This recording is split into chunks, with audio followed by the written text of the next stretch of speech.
electricity. You be my electricity. Without you, my life don't go like my baby. Please come back to me. I did you wrong, I'm sorry. I don't give back.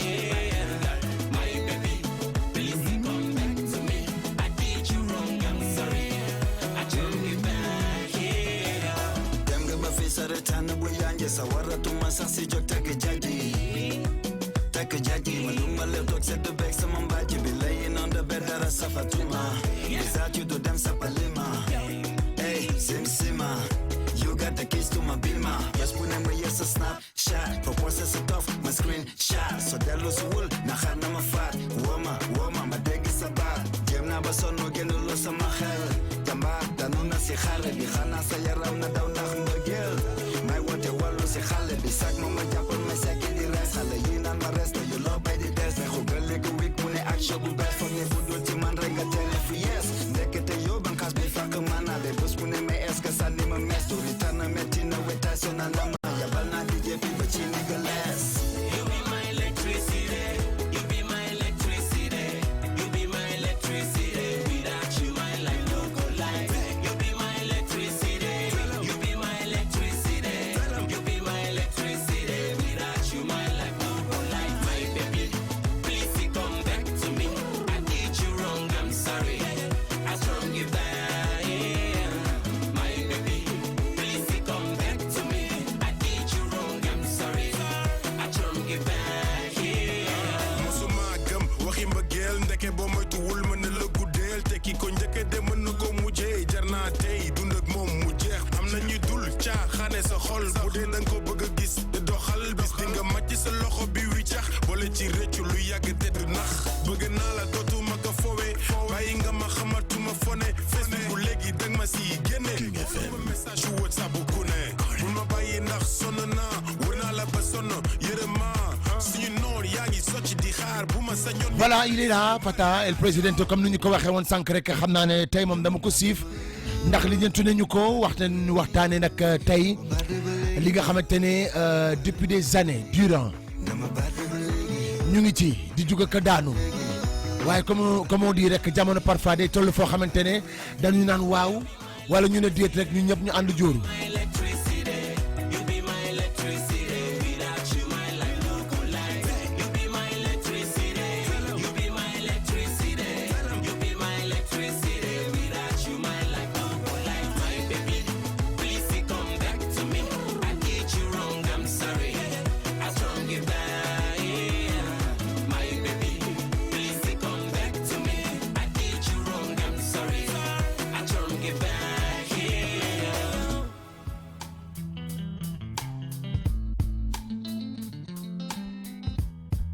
More fire.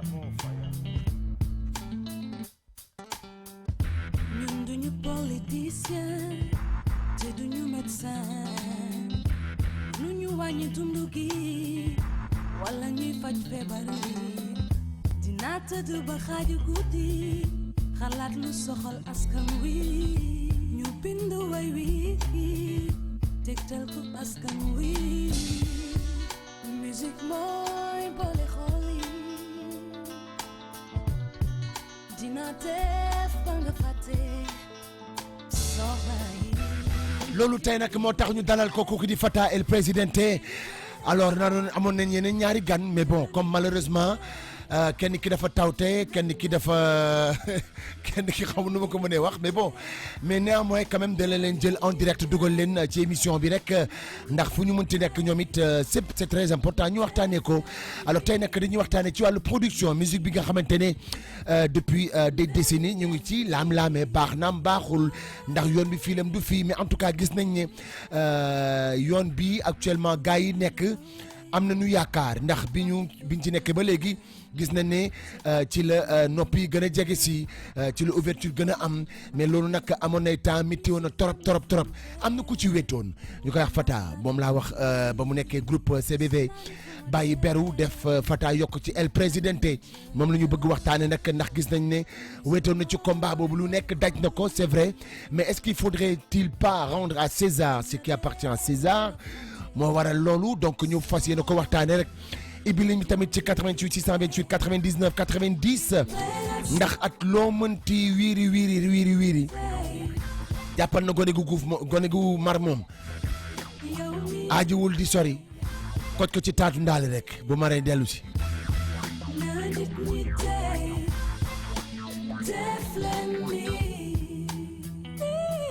lii nekkoon na collaboration boo xamante ne moom la woon at Vivi ñu way musique moo faya ok musique mooy boole xol yi fils déglul hip hop fils demal xol lii fils hip hop that's what we got in our blood yeah Viviane carry on and let us talking about this yeah xamal leen ne musique ñun mooy li ñu bëgg ngala bi ni metti na boo bëggee dégg dëgg Fata on the mic I bring the best ya feel this text xale yoon bi generation next musique mooy boole xol yi dina def ba nga fàtte soxla yi yow mi DJ can you play that song na nit ñi tey nañ def li yow mi DJ yaa ngi ñuy gaañ na nit ñi tey 22h30 acca ñu mën nañu ko dalal comme nañu yàpp xaj bu seddee soof ndem nañu koy lekk el présidente la ñu koy wax Fata mën ngaa xëj sa micro bon fii sa kër la fii yee leer na waaw foofu leer na Moustapha mais Fata ginnaaw bu ñu la nuyoo ñu bàyyi la nga nuyoo déjà waaw auditeurs yi yee ex maa lay nuyu di ziare ñëpp tous les auditeurs de la King FM di la nuyu yow tamit namoon naa la jataay bi tey nami way benn kenn ci combattant wu hip hop bi waaw yow tamit xam nga di nuyu askan wi yëpp ñiy déglu di kontaan si invitation bi. voilà alors tey ñu fas yéene waxtaanee musique ak production Fata. gis nañu ko normalement ici foofu la waroon toog jusqu'à la dernière minute mu am ay contretemps. mais bon comme on dit dina ko jot aussi ci téléphone aussi tamit moom it ñu déglu rek AVM mais li ñu bëggoon tamit xam moom mooy déjà gis nañu tey problématique bu ñuy wax qualité musicale wala genre bi ñu war a def pour que musique bi jëm ci kanam.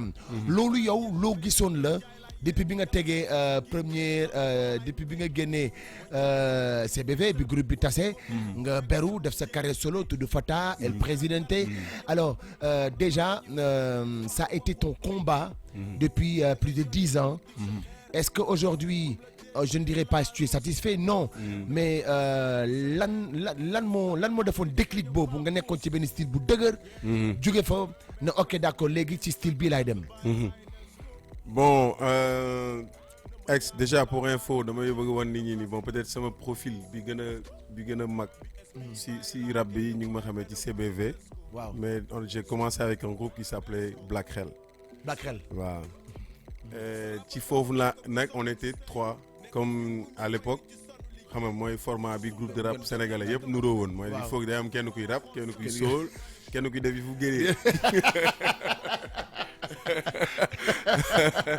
kenn kuy jéngu voilà kuy jéngu waaw et donc loolu moo doon formule bi en tout cas bu classique bu groupe de rap bi te d'ailleurs à l'époque on s'appelait tous Possi waaw ñëpp Possi Possi Clang wala Possi wala Possi waaw Black Hell Possi laa nekkoon man et d'ailleurs c'est avec ce groupe que j'ai fait avec ay yenn compétition yu meloon ne Harmattan waaw tu te rappelles je me rappelle te d'ailleurs ñu boobu fekk na bon ay groupe yu mel ne ay Dabren ay Black Mbooloo existé woon nañ donc ñun ci ñooñu lañ doon gën a compétiral quoi si yenn affaire et donc CBV Gougou dafa ñëw ñun non on était tous quand même des bandes d'amis ok donc du coup Gougou moom il était toujours un DJ bu nekkoon Parcelles Assainies ok moom il nous a rejoint parce qu'il était un DJ donc ñu nekkoon 4 Black Hell après sama yeneen ñaari ak Lili bi ñu xawee génn ci la CBV juddu à travers man ak Gougou ok donc am nag benn côté boo xam ne gars yu bëre dañuy fàtte loolu tamit quoi j'ai commencé par être un artiste très ouvert ouais waaw mais donc bi ñu ñëwee CBV aussi CBV est resté un groupe parce que dañu gis ne foofu style voilà c'était non seulement un groupe hardcore mais aussi avec un concept bien déterminé et ba pare dañu xawoon tëju ci wàllu justice ak pouvoir judiciaire tout ça on était vraiment fermé comme un groupe de rap quoi et donc loolu tamit dafa bokk ci li gën a tax mu gën a marqué si sphère hardcore bi si hip hop boobu waaw boobu fekkoon na ñu jóge ci période yu métti parce que amoon na benn cassure bu amoon 98. parce que bon y avait tous ces styles yëpp amoon nañu. mais 98 y a eu Black Mbolo. l'arrivée de Black Mbolo. bi ñu yegg pas Black Mbolo Rapadio du moins autant pour moi. bi ñu ñëwee alors ñu andi benn style boo xamante ne tey mën nañu wax ne bokk na ci. li tax xëj na man je ne dirais pas que li ko sooxe. mais li yokk mais en même temps beneen côté tamit li tax peut-être que boo yu comprendre loon comment tu l'as vécu déjà. l'arrivée ak style boobu la nga xamante ne bi mu ñëwee bon après comme on dit def na li muy def ba pare. oui bien sûr waaw yow noo gisee loolu. oui bon en fait dafa nekkoon ci période boo xamante ni aussi je peux dire que rap bi comme ni ma la wax de manière classique lii moo fi amoon. ñoom bi ñu ñëwee ils ont fait un album très riche.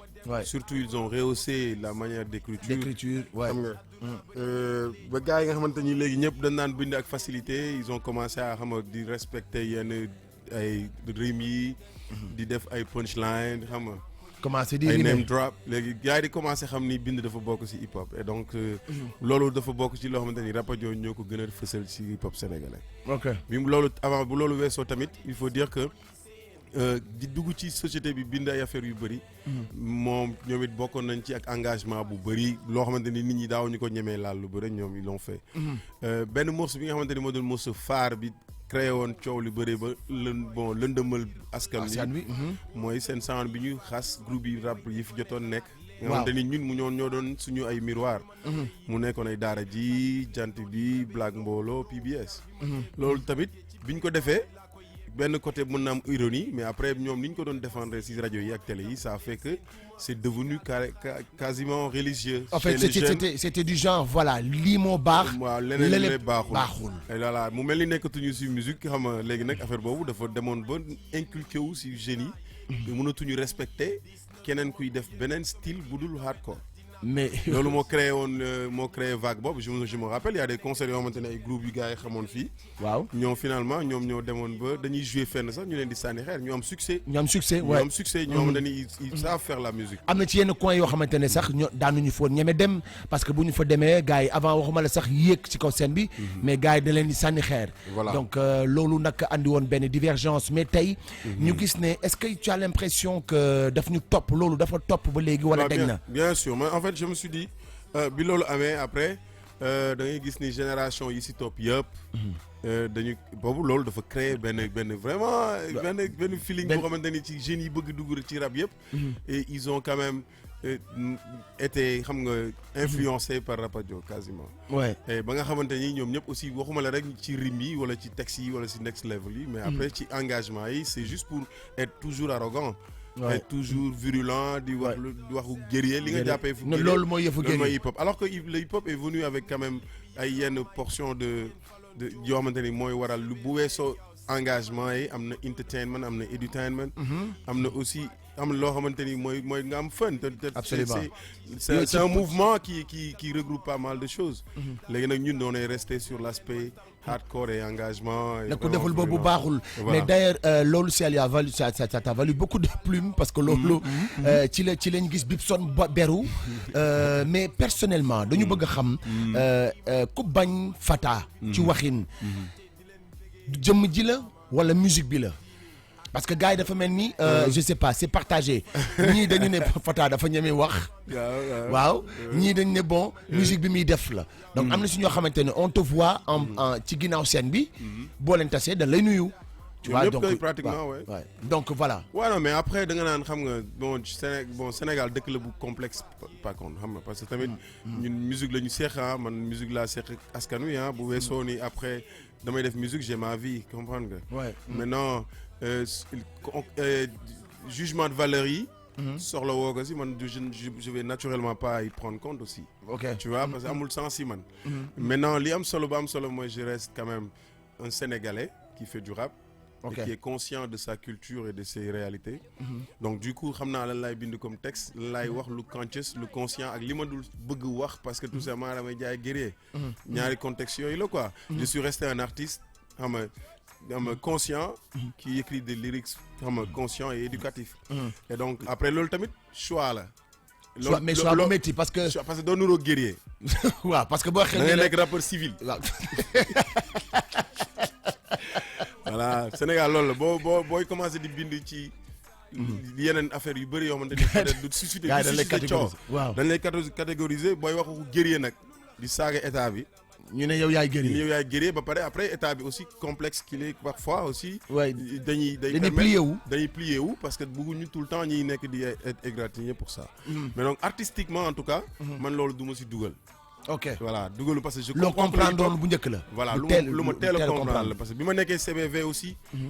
benn morceau laa mos a def bu jëm ci état bi. waaw mooy article 168. waaw saax bu mu tax. waaw bu weesoo loolu beneen morceau laa defaat bu jëm ci corruption. waaw. ci guerre après li ci toppaat lépp ay engagement yi c'est plutôt social. ok donc man juste pour dire que j'ai essayé au départ j'ai essayé de xam nga mélanger sumay flow suma style suma musique.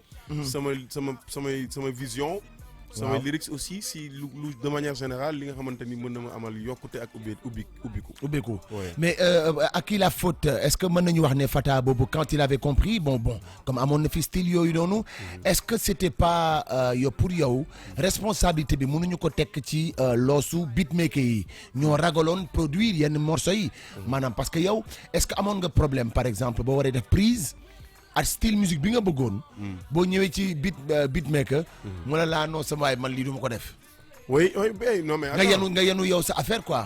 waaye loolu mais nii damay toog. parce que dañu gis ne finalement ki nga doon gën a collaborer c'était Ibou Ndour. oui Ibou Ndour. waaw moom nga doon bon. mais oui ba pare Ibou Ndour kenn mënul dindi si première hip hop aussi yi yu gën a hip hop fii yu hardcore. moo ko def tamit. absolument oui vraiment ay album yu mouvement bi respecté tamit quoi. waaw mais parallèlement moom ma doon jox yenn morceaux yi bokk ak yu mel ni xura ndax yooyu yëpp ak yeneen morceaux yu mel noonu moo ko def. donc vision bi c'était man damay gis tey ay beatmaker yoo xamante ni xam naa ci ñenn ñoo xamante ni tey ñu ngi revendiquer morceau beat yooyu. ok alors que au départ man dama ci daan débat ak ñoom mu metti trop. waaw c'était mu metti trop ba parce que duñu comprendre wala ñu la ko nangul. mais man différence aussi bi nga xamante ni moom sama diggante ak artistes yi pour ne pas mélanger un peu les choses. C'est que dans un premier temps. Ils n'ont pas accepté que ne. man je défendais pas forcément de hip-hop ou dañuy jël ay sampling parce que au départ ñun ci studio yi bu yàgg ba sampleur moo fa nekkoon. da nga jël benn kora rek teg. jël nga jël benn rythme ki teg man waxuma loolu man dama ne rythmiquement il faut qu'on essaie de faire des musiques qui sont à cheval entre le rap et notre culture notre rap. Toi c'était plutôt le rythme. C'était pas la couleur. voilà léegi nag loolu bu ñu demee ba di ma wax ni ma ay daf fi xewoon. dama naan peut-être bu fi xewoon tamit doon dëggaluñu seen bopp kon noonu. ñemewuñ ko woon. dëggaluñu seen bopp waaw. te loolu tamit tey wax dafay naqadi rek mais li ma ciy dégg ak li ma ciy wax yëpp. c'était juste par rapport à ça. man gisuma lan laa def nit personnellement si j'ai une idée. mais je la défends.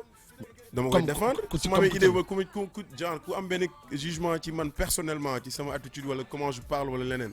mais loolu moom la concerné man j'essaie de véhiculer la philosophie que j'ai. moom yow da ngay mën a keneen nga ñëw def philosophie mu jëm ko développer et puis revendiquer ko. c'est juste ça donc man dafa teel a leer sama bopp mooy lan gis naa ni rap lii la gis naa ni rap mi ngi jóge fi mu jóge. waaw waxtaan naa ceeg ay américain kàngam. ci wàllu hip hop. xam naa lan mooy hip hop. livre buy wax ci hip hop. mën naa ci lire benn ne bii gondiw ma. waaw keneen mën na lire leneen ne bii moo ko gondi lii mooy dëgg hip hop. kenn moomul hip hop. Du titre foncier. Du titre foncier. Parce que le hip-hop, même si on se déclare avoir compris que c'est parti d'un DJ jamaïcain, mais avant cela, le rap a commencé par exister de par les rythmiques comme les reggae. Exactement. Tegoon na ci style bu ne. Tegoon na ci style bu ne. Funk, reggae. Voilà. Mais ñun problème bi ma njëkkoon am fii mooy que les gens acceptent de concevoir des rappeurs américains qui mixent avec des indiens wala leneen.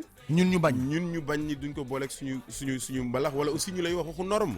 alors que t'as jamais été sorti des normes. loolu moo ci gën a funny. il te parle de normes alors que tu es jamais sorti des normes. yaa ngi ci binaire ba léegi. Voilà. mais justement foofu laa bëgg ñu ñëw avant ñuy déglu benn musique moom mooy appui jël aussi tamit suñu ay invité par téléphone donc Teef Fata. donc ñu gis ne tamit côté norme boobu noonu tey on est en 2019. Yep. et que loolu li ñuy wax nii lu ñu doon dund en 2006 la. c'est 2005 2006. donc ba tey nga gis ne presque mën nañu wax bu ñu gaawulee. presque ça fait bientôt 15 ans. ñu nekk waaw boo xamante ne presque bu xale bu ci juddoon màgg nga. ba jàng bac ba leer na. yaa ngi bitim réew. mais nga gis ne ba léegi débat boobu. dafay am mais yow gis nañu fi mu toll nii benn style bu bees. muy Jolof Beat. Jolof Beat bi. mën nañu wax ne c'est l'ouverture bi nga xamante ne moom nga doon prôner depuis le début. mais nit ñi reconnaître wuñu ko en fait. waaw en fait ils veulent pas rendre à César ce qui appartient à César. Ouais. que dëgg waaw la c'est sénégalais ça. waaw que c'est sénégalais. mais tey ñu gis ne tey par exemple Jolof Beat mi ngi fii boo yem koy améliorer. déjà yow comment tu te retrouves dans ce sphère là. mais pourquoi ñu koy tuddee Jolof Beat.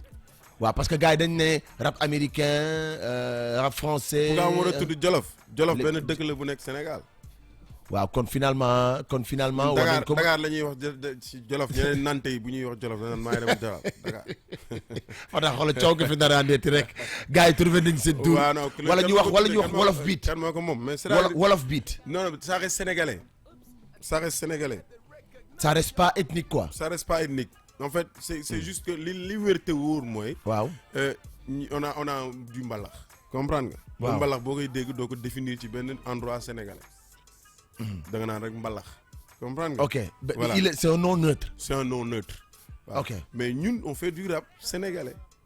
ok c'est justement ça c'est-à-dire rap français dafa am mais rap anglais dafa am rap anglais n'a rien à voir avec le rap américain ak le rap sénégalais non demal état Angleterre.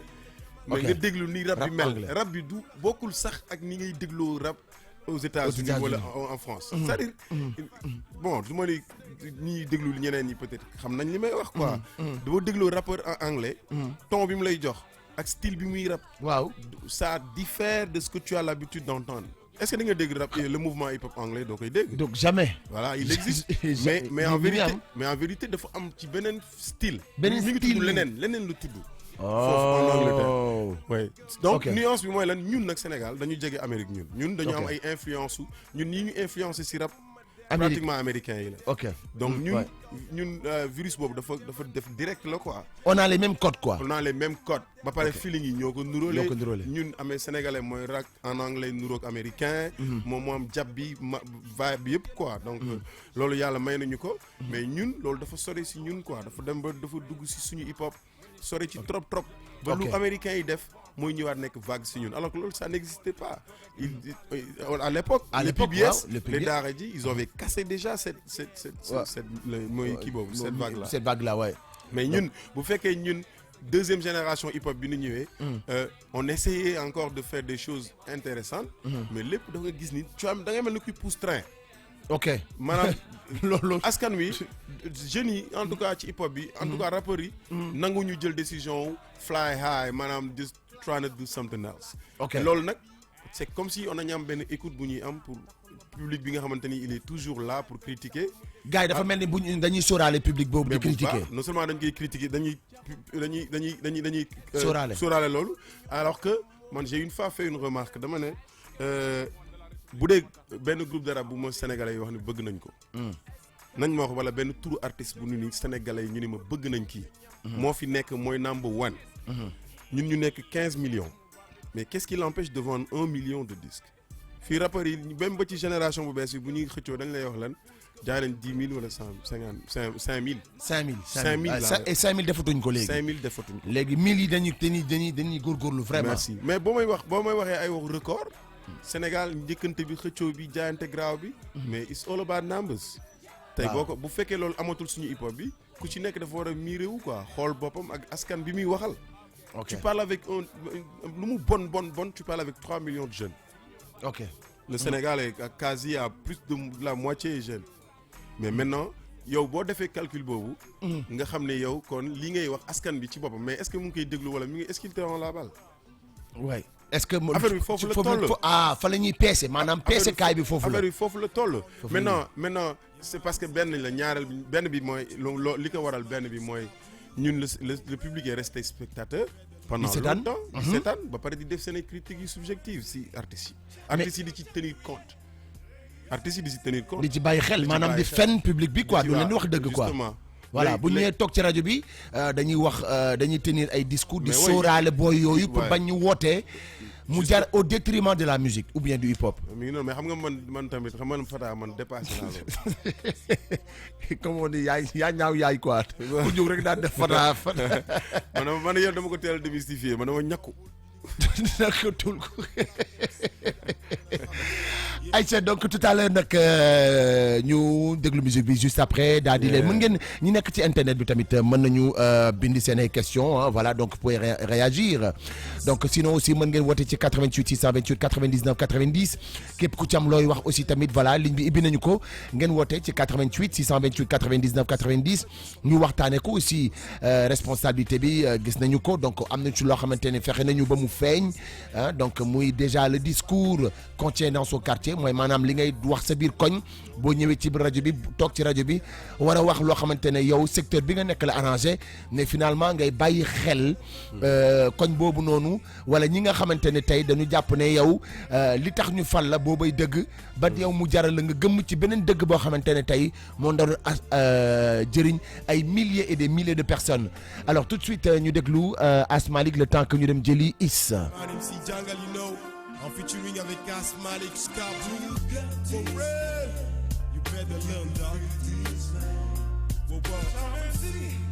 2003, we should represent hip-hop for real. Aïcha ma nuyu ci Serigne Habib depuis New York. Moustapha Sadio jërëjëf. Yow, xoolal rim bi may dugal ci bi 5 cop.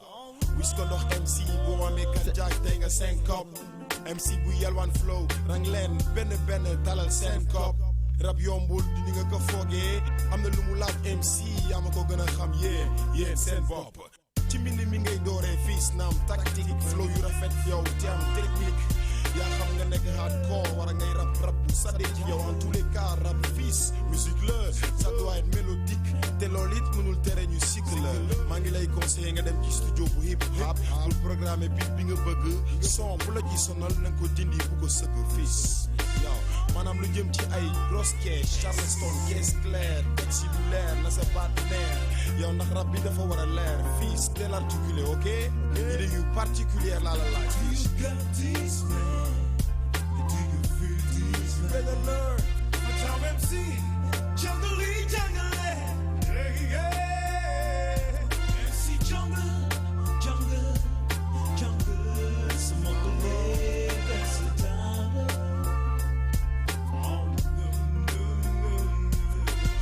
yo hip hop yi xale nañ ko ku ñëw ñu lang King FM de rabagini MC Jungle mon monsieur yo hip hop yi xale nañ ko ku ñëw ñu langal le son de rabagini MC Jungle mon monsieur yëkkati nga sa loxo ma yóbbu la tableau de foofu tous boo di sa bopp doo jël pee xanaa ndaare doo bokk ci ñi tàngal doo bokk ci ñi tàngal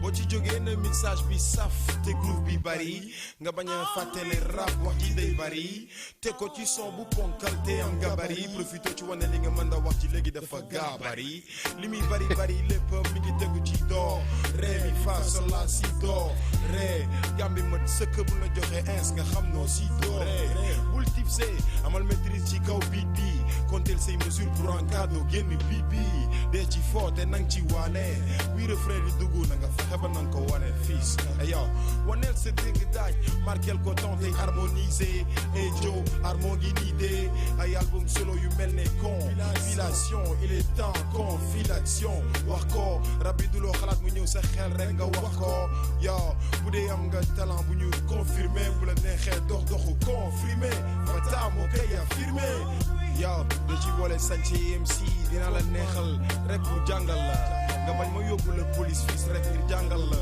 nga ne dee ma may la 1000 euros par jour ne la mu ngi nii lépp ngir jàngal la nga ne ñett ma jox la kóolu bas ram ak 50 cent ne la wool ñii fiis xanaa nga war a jàng nag fiis. waaw loolu nag lu ñu waxtaanee la woon depuis tout à l'heure donc ki nga xamante ne nag moom mooy musique bi ñuy waxtaanee tey donc voilà et toujours avec les producteurs gis nañu ñi nga xamante ne tamit ñoom it depuis le début boo koy seetlu ci wàllu musique def nañ ci ay jéego yu bari mais ñu am tamit benn beatmaker voilà donc producteur de musique moom it gis nañu wolof beat bi voilà innovation bi mu ci def muy Is na nga def allo allo Is allo Is allo Is allo Is allo waaw dafa mel ni dafa coupé Is mais bon on va le chercher aussi ah comme ça rek ñu waxtaanee ko di nuyu nag suñu gars yi nekk foofu nag New York alors kii di Mame Seck Diagne tamit ñu ngi koy nuyu bu baax Tafa Kébé nee na Fata respect Moustapha Sadio tamit nee na sama rappel des souvenirs rap Galsen mon raw voilà donc jërëjëf waay Sabali Samba moom it ñu ngi koy nuyu bu baax a baax Serigne Habib Diop aussi moom it mention spéciale alors toujours tey ci li nga xamante ne nag mooy musique bi ñuy waxtaanee entre les deux générations mais bon Fata bëgg naa am sa avis est-ce que amul à un moment donné tamit benn conflit de génération par rapport ak rap bi entre parce que ñun bu ñu ci doon dugg dëgg la c'est vrai qu'on était jeunes mais on était quand même amoon na benn maturité bu ñu amoon peut-être que looloo waraloon ouverture bi ak yeneen style yoo xamante ne amoon na fi Sénégal mais est-ce que deuxième génération bi dugg après ñun est-ce que ñoom ils étaient préparés à cette waaw à cette mën nañu wax ci ouverture boobu à cette ouverture bëgg naa xam ndax est-ce que yow gisoo woon ne le blocage il se situe au niveau de vous-même parce que le public bi fi nekkoon ñoom déjà tàmmoon nañu style yi tàmmoon nañu musique yu neex yi daa doon dem ay concert Kennedy Sacré-Cœur à chaque fois foo leen doon tëgg day fees dell donc mu mel ni public bi donc pare na woon. ba pare mu nekk public bu mature ay mag. waaw ay mag suñuy morom en fait. waaw ay mag ñoo doon dem concert ah ay da ngay ñëw gis ay mag ñu jëm dem di dem concert. voilà donc le public donc il était préparé. léegi ñu gis ne donc ñi nga xamante ne ñoo war a def transition bi. mooy deuxième génération bi war a roy. xool daal di comprendre ne bon d'accord ñi liggéey nañu ba fii à nous maintenant d'aller plus loin. ñoom peut-être que ñoo faussé données bi jàpp ci bi nga xamante ne rek dañu ne ku ko deful tu n'es pas officiel quoi boobu voilà. mais loolu la li nga wax la rek en fait je pense que ñun problème boobu la ñu am problème mooy transition bi xam nga aussi. keroog maa ngi wax ne xam nga. dëkk la boo xamante ni duñu def attention si ñi jiitu. xam nga bàyyi leen xel jox leen seen cër xam nga. waaw def leen seen wàccuwaay def leen comme royukaay. dafa mel ni is mënuñu ko jël mais bon nañu tenter rek Kader nañu tenter rek parce que tamit bëgg nañu au moins jokkoo ak ñoom aussi moom it producteur la aussi ñu xam ba xam moom it ñoom it li leen di influencer mais bon Fata en même temps bu ñuy waxtaanee toujours musique tey. di nga dem nga États-Unis dem nga France dem nga dëkk yu bëri tourné nga at allo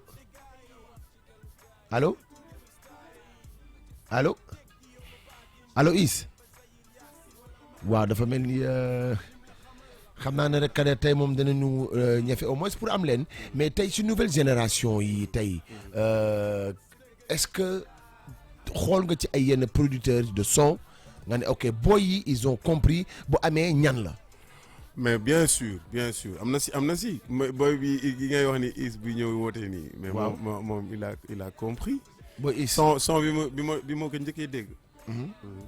man snap naa ko te xama woon ni sax moom la xama woon. Issa. snap naa ko woy sound bi. waaw te xama woon sax ni frère Fou Malade la.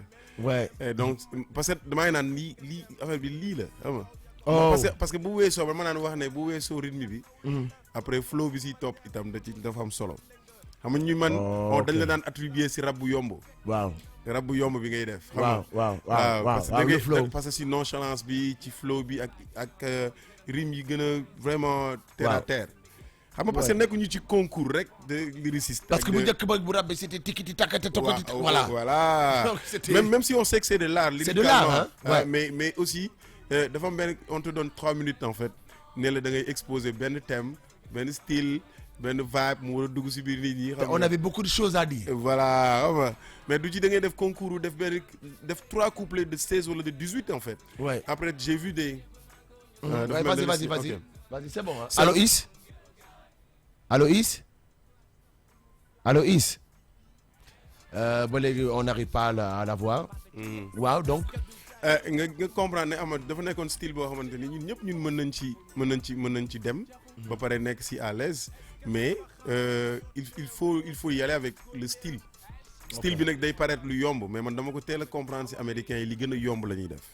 boobu fekk na instant boobu ñun ñu ngi jéem a concours si ku dàq bind texte kan moo gën a lyricalement heavy. xam nga. ba nga xamante ni après.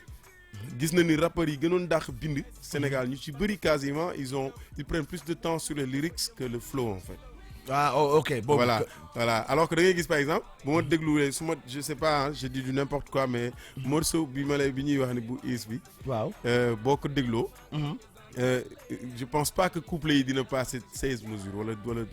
waaw 12, peut-être ay day def ay 8 ñaari def couplet la 4 def defaat li ci des 8 mu def ci benn slide mu dem donc loolu teel naa ko wax. waaw teel naa wax ni affaire yi di gàtt Waaw. woyof consommation bu yomb lay doon. mais après da ngay gis ni li différence nag Sénégal mooy. waaw dañuy juger benn rap la ñuy juger en fait. mooy benn bu dëgër rap. waaw waaw, moom la waaw. ñuy juger mooy bu Ok. dëgër bi mooy bu baax mooy bu dëgër bi rek Man nag bu tamit mënul dëgër nekk bu baax bi. dañ ma yee gars yi ñu jàll parce que quand même mais États-Unis am na benn mën naa la citer mën nga citer yow sax connaisseur la. mën nga citer ay un certain nombre de rappeurs suñu la waxee nga wax leen ay lyricistes da nga leen di tudd. ñoo xamante ni ils sont beaucoup plus poétiques ay ñoom Mos Def. Mos Def. ay ñoom Talib Kweli Common Sense. mais ñooñu. dem nañ ba créer benn lounge boo xamante ni ñu ngi tudd lyriciste lounge. Ils se retrouvent dans un endroit pour se donner du plaisir à écrire si ay forme ak ay waxin xam nga lu gën a deep. mais ba ça c'est un style. ba pare nangu musique bu bees bi. bu beneen di def. bu Ok. keneen di def mais ñun on juge un seul rap quoi soit c'est du bu dëgër bi soit yu si des baaxul. ku deful te mais loolu tey. waaw configuration boobu nag respect boobu war a di am ci cëralante yenn game bi. ñun ñëpp ñu nekk ci benn game. c'est quand même. waaw c'est vrai. tey jii nu tudd Justin Bieber. waa Justin Bieber. buy jël Usher. Waaw. comme idole ah. te bokkuñu style de musique moom mi ngi nekk ci pop xam nga kële mu ngi ci R&B. Ouais, tu vois ouais. donc da ngay nit ñi dañuy retrouvante ci ay musique di joxante cër. Ouais. ku ne di inspiré moromam ci li muy def. Mais est-ce que c'est pas aussi que artistes yi ñoom ils avaient compris et à un moment donné ñu xamante ne par exemple am na fu mu toll. dafa soxla 109 ñu lëkkaloog R&B bu soxlaatee 109 en fait rap musique mooy musique bi nga xamante ne suñ koy dégg du dee. mais du dee. Du dee jamais. ba pare nag mën a panaché aussi lépp. ci lépp nag waaw kay mën a panaché mais ba ci break beat yi ngay déglu nii nigérien di def ex. mais c'est à cheval avec le rap boo yaa ngi imaginer nga rap si loolu yaa ngi imaginer booy rap si reggae ni mu neexee. ouais et pourtant le dernier morceau de Awadi là. Waaw. muy wax nu mu tudd kii impertinent. mais man Awadi mosul def lu ma neexee noonu mosu ko def. to be Ok. honest with you. Oh, yeah. c'est-à-dire parce qu'il a rappé sur du reggae. waaw. xam nga. waaw dafa dafa rap rap ci rek. si reggae. ça devient différent. vibe bi day différent style bi. parce que léegi sax il le joue maintenant da koy jouer. mais justement c'est du reggae mais tu rappes dessus. Ouais. loolu comprendre naa ko yàgg na mais c'est-à-dire munoo rap mooy ngay wax. waaw mooy ngay wax. mooy ngay waxee wax xol. mooy ngay wax. Waaw, jeex na mën nga. mais le style le fond lu tax ñuy wax ay slam affaire yooyu di ko mais yooyu yëpp slam dafa amul son rek. waaw mais slam njëkk a juddu rap sax. mais justement mais juste pour dire que xam nga rythmiquement il faut que ñun ñu mën faut a que nangulante rythme. yeneen style yu bokkul rek ñun ñu gën a yaatu ah kenn bañ ko téye def ko keneen ni warul def lii. lii lu féeg la bu dëgër bi. waaw mais en fait da nga en fait et puis da nga ko jegele benn style muy taasu. mais benn la. ex. waaw américain tey dañuy taasu ci ku amul dégg-dégg. bi Grammy bi mujj bi ñuy jox comment il s'appelle encore bi kii ñëwoon andi tabala yi di ko jouer yaa ngi gis production yu mujj yi. Kanye West Janet Jackson. non pas Janet Jackson. ok. oh man. Balla bii la wala Grammy yi. Grammy la woon kii la I think xam na lu dina ñëw quoi mais dama. ok vas-y waaw. mais ay tabale la andi ci biir scène bi di ko jouer mais Kanye West li mu mujj def prod bi mu mujj def mais clavier la teg rek tambour yi nekk ci ginnaaw. man lan laa mos a wax lu dul loolu dama wax ni nañu utiliser sabar yi rythmiquement comme si ñu dindi tout ce qui est batterie. lépp luy programmation mais ñu jouer ay percussions parce que percussions yi am na lépp am na basse. am na lépp loo bëgg mën nga ko retrouver ci biir waaw mais mu mel ni parce que boo génnee batterie da ngay mel ni ku sentir ni amul du hip hop parce que dëgërul alors que tu peux jouer des ay lu tax gars yi di jouer ay ndënd ay ndeer c'est vrai ay cung mais da ngay gën a am groove yëpp am basse exactement yooyu yëpp am basse exactement ah ouais day yokk groove bi man nag li may wax nii li tax ma sañ ko ne di ci dëgg bu yàgg c'était en 2001 bi ma Youssou Ndour yóbbee woon Hollande j'étais avec Philippe Riquel ci benn oto ñu toog di waxtaan mu ne ma mais vous là mooy gumba bi waaw mu ne ma Fata mais pourquoi vous n'échangez pas les beats avec les percussions Philippe Riquel 2001 presque 20 ans wallaay loolu du ma ko fàtte mukk ok moom mu nekk koo xamante ni connaisseur la xam na musique bu baax Youssou Ndour fi mu ko teg absolument mais mu gis benn regard ci hip hop bi ne lii la ñu war a def mu ne vous au Sénégal vous avez les percussions tu sais les sabar xam lépp di ma wax lépp li may wax ni tey yàlla seede na ni ci moom laa ko njëkk déggee voilà mais man mënuma ko comprendre loolu nit ñi man aujourd'hui sama album bii di ñëw nii mais dama jël studio teg ay riff yu bëri ok def ci sabar dóor que ba mu tegu ci hip hop ba mu leer nag parce que c'est simple su ma nee la defal ma bii du tak tak mais boo ma ko tëggalee ci sabar tëgg nga ko c'est vrai mais léegi après loo ciy defaat lu koy jox lu hip hop groove ngay soxla mën nga ci def 808 am na beat yoo xamante groove loo xam ne mën na la jox groove nga teg ko mu nuyutu loolu mais sonorité bi du changer c'est juste ça mais beatmaker yu boy yi nga xamante ne comprendre nañu léegi loolu la ñuy def dañuy tëgg hip hop mais dañuy jéem a chercher son yu gën a rapproché si sénégalais yi loolu rek la ñuy def waay mais boo koy xool sax tey album yi mag yi nga gis Janet Jackson gis nañu ko bi muy mujj yéeg BT bi nu mu yéeg c'était carrément bien sûr à une africaine donc ak son rythme yi tout ça mais tey Fata dañu am beneen problème mooy mën nañ ko wax toujours ci wàllu production musicale dëkk yi yu mag yi ñu ngi tukki di demalante ba ci ñoom artistes yooyu stars yi mooy nigériens yi ngi fiy ñëw maliens yi ngi fiy ñëw ñëpp a ngi fiy ñëw mais ñun Sénégalais yi demuñ ci benn dëkk ci yooyee te pourtant ñoo leen dàq rap fuuf ñoo leen dàq bind fuuf ñoo leen gën a neex flow est-ce que jàpp nga ne musique bi ba tey moo sooxe moo tax ba léegi ñun mënuñu dem yeneen dëkk yi tourner mais ñun dañu nekk ci ñaari problème benn bi mooy c'est la théorie qui nous domine. dafa koy woote. Tiens xaaral ma jël ki ne ci ligne bi allo.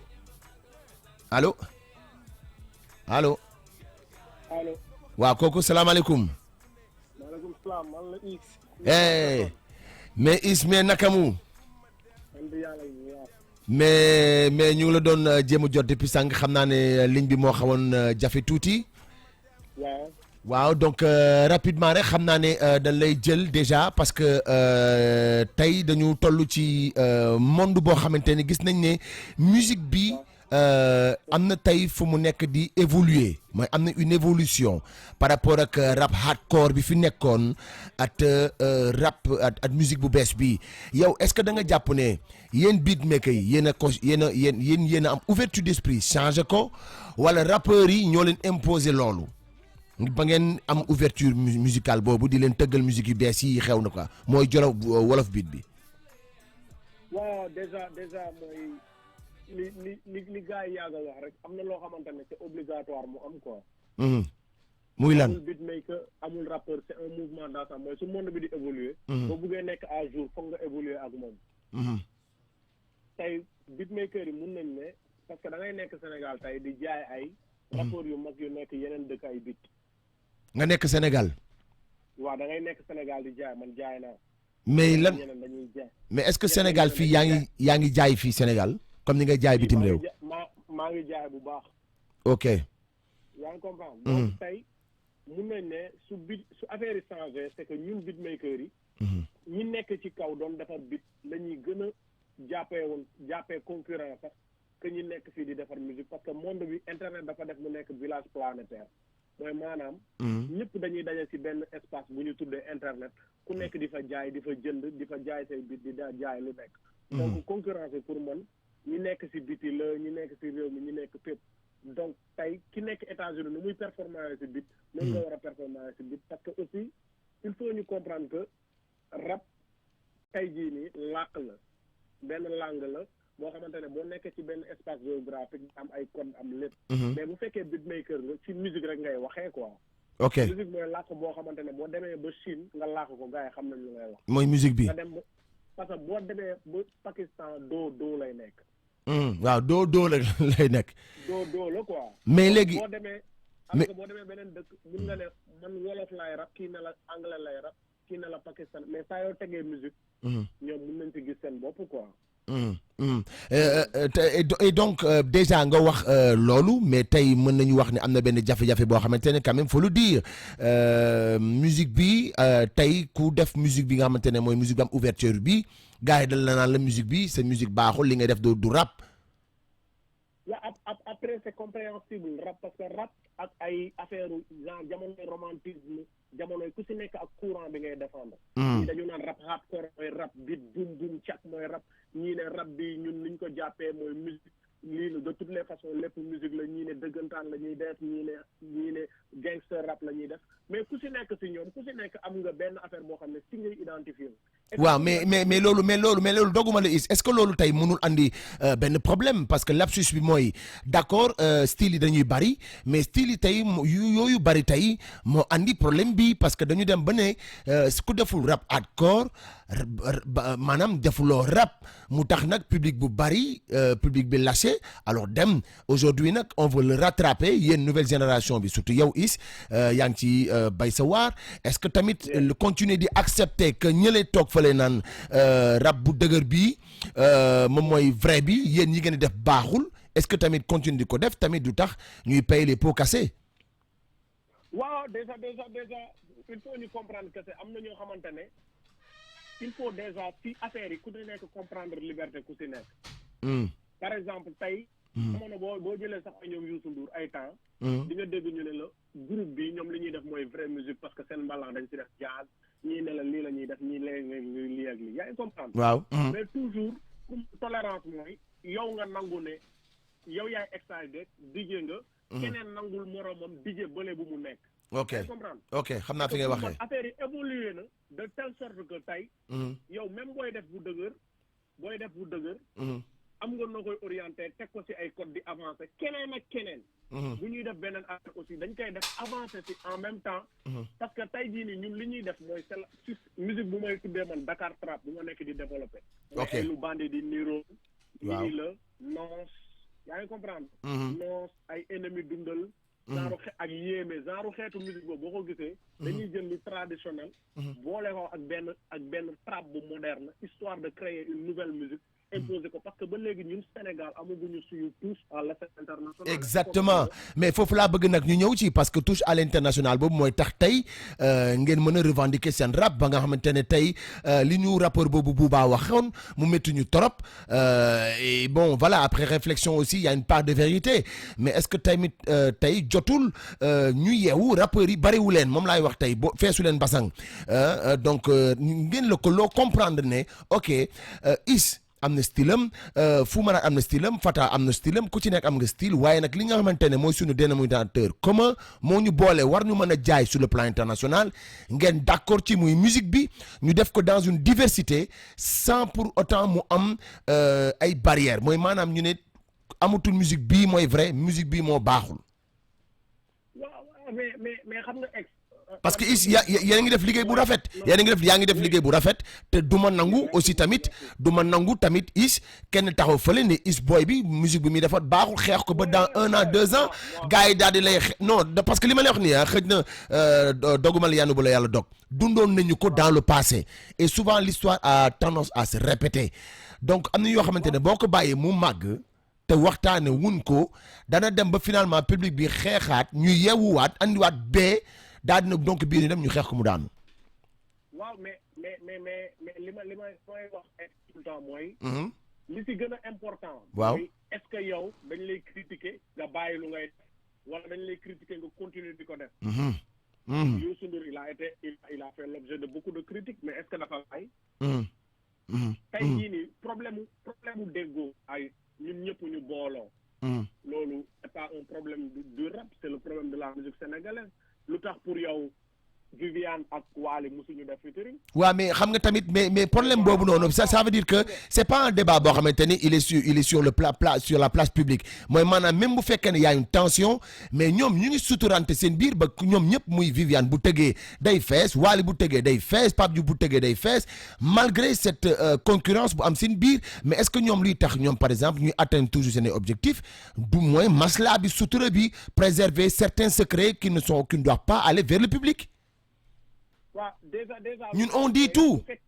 oui mais attends mais dafa am lu important mooy loo xamante ne bu fekkee feesal. je pense que y a beaucoup de rappeurs qui font des stades de 7000 places di ko feesal quoi su fekkee feesal rek pour man. là n'est pas le débat. ce qui est intéressant dans le débat pour man. c'est que ce qui est important est de rester dans ce sillage. waaw pour bañ a di kii quoi parce que c'est super important. ci débat bu nekk mooy musique bi c'est-à-dire comment avoir une touche sénégalaise. à exactement l'international. et que loolu noonu. quel que soit musique yëpp même rock ba muy commencer critiquer nañ ko musique yëpp la ñu critiquer mais l'intérêt aujourd'hui c'est-à-dire c'est de prendre musique sénégalaise xool si lu ñu am loo xamante ne par exemple waaw c'est-à-dire lan mooy point de jonction entre musique moderne bi ak musique traditionnelle bi c'est-à-dire musique traditionnelle yi ñu fi am différentes musiques yi attends Ismaël Fata dafa am lu mu wax maa lay ziar bro maa lay ziar maa lay féliciter quoi on s'est jamais vu wala boog bon xam naa ne yàgg na quoi mais bon maa lay féliciter affaire yi ngay def nice na waaye bon man question bi du question sax quoi mais man dama la doon bëgg relancer en fait si développement bi nga doon wax léegi mooy par rapport ak quand tu dis que dañu nekk di wut benn jonction entre le rap et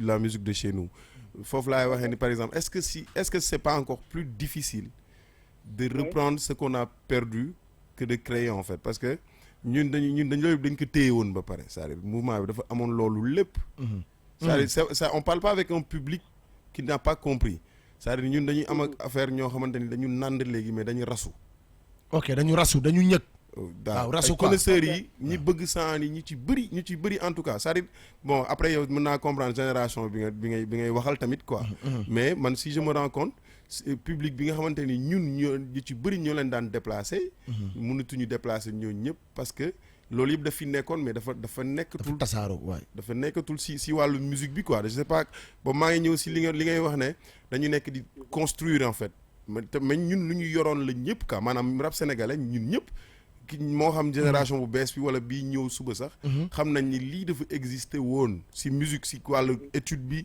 si wàllu xam nga ni mu touché public bi ni mu yeggee ba ci biir kër yi comprendre ba dem au-delà des frontières juste ba dem au-delà des frontières ba pare ñu porté ko ñoom yóbbu ko fu ne si àdduna maanaam au moins ñun amoon nañu 5 kii yo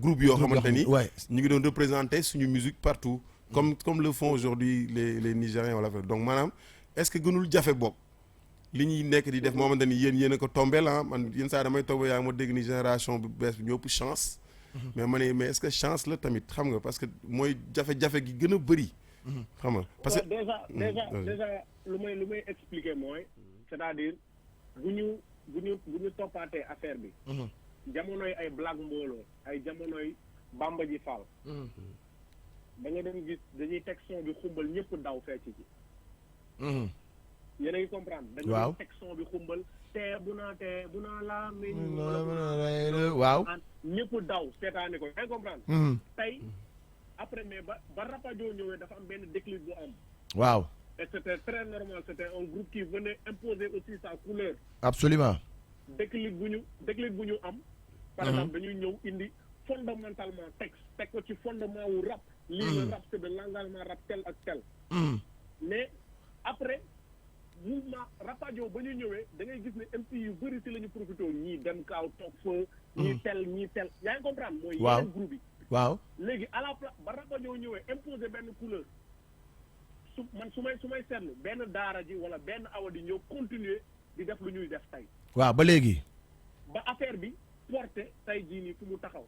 mais mu boo doon jël ay jant bi jël ay presque ñu rapajoo xoos ñëpp mais loolu c'est dans le cadre rap je suis d'accord ñoom seen biir la mun nañu rap mun nañu def lépp. mais instant bi ñu Dakar il faut ñu comprendre que Dakar.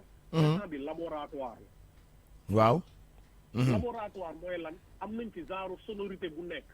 waaw. man dinaa leen ko wax temps yi passé am na benn site américain bu mag bu fi ñëw bu gisoon may ba ma defaree bitu nii la bu Akhlou Brick ak Wally. waaw ñoom dañu déglu ñu ne ma musuñu gis nit bu tëggee nii bit. ok. ils se sont déplacés ñëw ba fii gis ma. et puis ils ont entretenu ay sessions am ay drum pack yu ñu bëgg a dugal yoo xam ne Dakar Trap lay tudd ci benn ngan di site américain boo xam ne ay Metro Boomin ñu ngi fa ay Boy Wonder ak keneen ñu ngi. ok mais yow mais tey booy départ yow di defar musique est-ce que da ngay départ ci suñu couleur suñu ay maanaam ci rythme bi la wala da ngay départ base bi d'abord ñun la après nga soog a ibbi maanaam ci binaire bi. déjà base bi yëpp la base de tout. l'inspiration. moi j'ai pas de modèle de travail typique. ok man lu ma gën a détesté mu ñëw nga ne ma defaral ma type beat defaral ma beat trap wala defaral ma parce que xam nga lan laay xalaat. yow ëllëg si biir man ak docteur Dre dinañ toog si benn laboratoire mu teg beat te ruus naa mu teg beatam butu boppam man ma teg beat bu nduróog beatam moom. ok. ça ce serait vraiment un échec. man si sama life comprendre nga. waaw ma dem ba si benn américain. nañu teg ku nekk sa beat. te ku lay wax tegal bit en tant que africain am na lu muy xam luy duggee si yow. en tant que africain. donc il va mettre ces trucs de jazz américain teg boo tegul benn affaire boo xamante ne am na luy roo ak sa culture. la mun naa ne tu es dépourvu de presque yow lu nga nekkoon yëpp parce que sa culture dafa c'est important si musique bu ngay def quoi. ok. yaa comprendre. waaw ok. bu ñu jëlee affaire bi organiser ko teg ko yëpp. mais yow ban stratégie nga gis pour ñu organiser ko yow pour yow quelle est la solution parce que je pense que da waxee solution moo gën ñuy dem ci avis yow ban solution nga gis une solution radicale. solution bi c'est simple. solution bi c'est simple Fata léegi wax na benn wax bu important. waaw. gars yi dañu doon dajale la gente féminine elle est très importante dans la musique. absolument. ça c'est un point. waaw. Dans les textes, dans la manière de composer la musique, am na benn je vous donne juste benn ingénieur Jay-Z. waaw. Jay-Z mos na wax benn ingénieur boo xam ne booy bi muy jàngal moo ma ko wax. waaw. mu ne ko il faut toujours laisser de la place au public dans la musique, dans la composition. ok loolu mooy du rendre le truc accessible. ok. comprendre nga. ok. beneen la faisabilité li ma lay wax ni c'est que mais dans la faisabilité qu'est-ce qu'il faut faire. c'est-à-dire soo demee ci Casamance il y a un rythme qui est là-bas. waaw ñoo am na seen rythme joolaay. ay comprendre. léegi rythme boobu noonu. nan la ko ñi di jëlee tas ko ba comprendre ne lii ci temps bi lay jouer lii ci temps bi lay jouer lii ci temps bi lay jouer lii ci temps bi. mais donc quand on parle de temps ça veut dire que il faut ñu jàng mooy maanaam il faut nga am benn base. non mais la base c'est-à-dire la base. mooy nga foog nga xam norme yi. comprendre déjà foog nga comprendre li ngay def nii lan la parce que Sénégal bëri na ñu fi déclaré woy sans lay def tel sans comprendre lu ñuy def. merci beaucoup. Les gens deviennent des musiciens parce qu'ils sont en chômage. exactement donc defe naa ne yaa ñu ngi commencé trouver solution déjà moom mooy ñi nga xamante ne ñoo nekk en possession yenn studio yi ñu bëri qui s'autoproclament des beatmakers ñu ci bëri xëj na parce que dañuy chômer amuñu lu ñu def ñu ne nañ ci dugg rek c'est des tombées de la marmite. mais loolu si rab bi la gën a flagrant parce que beatmaking du fen. dëgg la soo munul rek munoo day feeñ. mais si rab la gën a flagrant parce que mun nga bañ a mun teg ko si affaire u guerrier. waaw. ñëw ne man maay réel ñii ay feeg lañ. fekk munoo da ngay nëbb sa ñàkk mun. ok da ngay mottali quoi. yaay comme voilà léegi nag da ngay mottali sa ñàkk mun di ko teg si affaire u guerrier dóor nit ñi bu ñu demee concert wala nga saaga leen. tey li si important mooy ñun suñu génération dañu am double dañu dajeek internet mooy maanaam Davido suñu concurrent direct la exactement suñu concurrent direct parce que dañuy ñëw ba fii di feesal ay stade di ko def ay prix yu cher jigéen ñi di dem di jënd yi voilà Ah, c'est de bonne guerre, hein, c'est de bonne guerre. ñoom ils ont jamais vu, c'est de bonne guerre. Waaw. Ils ont jamais demandé à venir. Public baa leen di laaj ñu ñëw. Exactement, il y a la demande. léegi beneen affaire. mooy ñun nan la ñuy def tey ba construire benn marque artistique. ba pare imposer ay icônes. c'est-à-dire après le travail artistique dina am benn liggéey artistique boo xam ne ñun beatmakers yi en amont ñoo koy def mooy imposer une touche boo xamante ne ça parle facilement ci gars yi te man boo dégloo nii la bu ma defar déglu lu bandi di nirool déglu noos tout ça ça passe c'est-à-dire ça passe crème ci public sénégalais bi. Ok.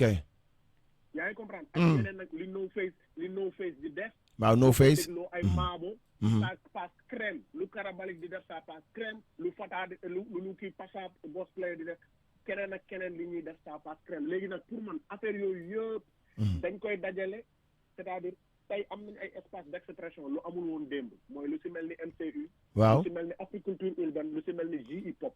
Ok. et que débat bii nii ngeen di wax ci rajo bi ça a été posé et je pense que Keyti était le modérateur. Ok. Ok.